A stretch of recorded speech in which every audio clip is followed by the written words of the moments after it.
मंडळी, गुढीपाडवा आला आहे। ह्या दिवशी कडुलिंबाला महत्त्व आहे हे आपण सर्व जाणतोच। ते आहारातही घेतो। पण कडुलिंब आवडीने खाल्ले जाते का? अर्थात नाही। मग आज आपण कडुलिंब वापरून केलेले सरबत व चटणी बघणार आहोत।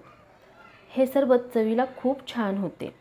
षड्रसांनी युक्त हे सरबत गुढीपाडव्या दिवशी प्राशन केले की वर्षभर पोटाचे विकार होत नाहीत किंवा उन्हाळाही बाधत नाही। तशीच त्याची ही चटणी जी आहे ती सुद्धा आपण बघणार आहोत। ती सुद्धा चवीला छान होते। चला मग रेसिपीला लवकर सुरुवात करूया। नमस्कार मंडळी, ऋतुराधा रेसिपीजमध्ये तुमचे खूप खूप खूप स्वागत आहे। प्रथम आपण हरभऱ्याची चटणी बघू। यासाठी मी हरभऱ्याची डाळ 4 ते 5 तास भिजत ठेवलेली आहे।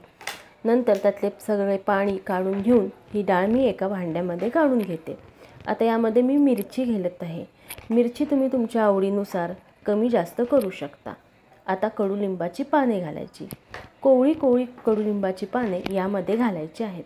तसेच आता फुलंही मिळतात, ही फुलं सुद्धा यामध्ये घालूयात। कसं असतं ना, जसा ऋतू बदलेल तसा आपण आपल्या आहारात बदल केला पाहिजे आणि त्याप्रमाणे निसर्गसुद्धा आपल्याला त्यावेळी त्या वस्तू भरभरून देत असतो। त्यामुळे निसर्गाचाही आदर केला पाहिजे। आता यामध्ये चवीनुसार मीठ, किंचित साखर घातलेली आहे आणि आल्याचा एक अर्धा इंचाचा तुकडा घातला। आता हे सर्व मिश्रण मिक्सरमधून बारीक करून घेऊयात।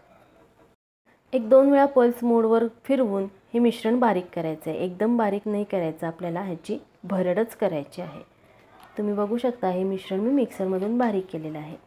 आता यामध्ये आपल्याला फोडणी घालायची आहे। त्याआधी अर्धा लिंबाचा रस यामध्ये आपण घालून घेऊ।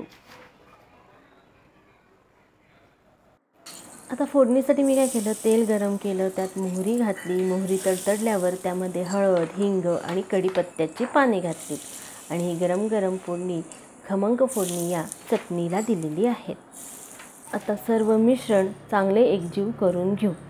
तयार आहे आपली कडुलिंबाची पाने वापरून, फुले वापरून केलेली चटणी। थोडी थोडी ही पाडव्याच्या दिवशी अवश्य खावा। आता आपण सरबत बघूया। यासाठी मी चिंच, मीठ, ओवा, हिंग, गूळ, कडुलिंबाची पाने, जिरेपूड, सुंठपूड वापरलेली आहे। आता मला 2 ग्लास सरबत करायचं आहे, त्यामुळे मी 2 ग्लास पाणी एका भांड्यामध्ये काढून घेते। आता यामध्ये चवीनुसार मीठ घालायचं आहे। इथं मी सेंधव मीठ वापरलेलं आहे, तुम्ही साधे मीठसुद्धा वापरू शकता। आता यामध्ये हिंग घालायचं आहे। 1 पाव चमचा हिंग यामध्ये मी घातलेला आहे। तसेच सुंठपूड पाव चमचा घातलेली आहे। जिरेपूड अर्धा चमचा घालायचा आणि आता यामध्ये आपण ओवा घालूया। ओवा अगदी पाव चमचा घालायचा आहे। आता यामध्ये चिंचेचा कोळ घालायचा आहे। 1 चमचा चिंचेचा कोळ घातला आहे आणि अर्धा चमचा बारीक चिरलेलं गूळ घातलेलं आहे। आता यात कडुलिंबाची पाने घालू।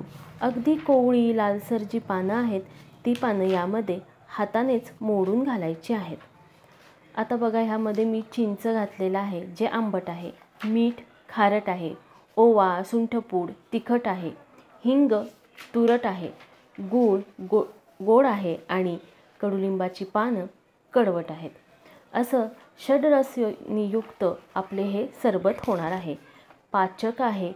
हे जर तुम्ही पाडव्या दिवशी पिले तर वर्षभर पोटाचे कुठलेही विकार होत नाहीत।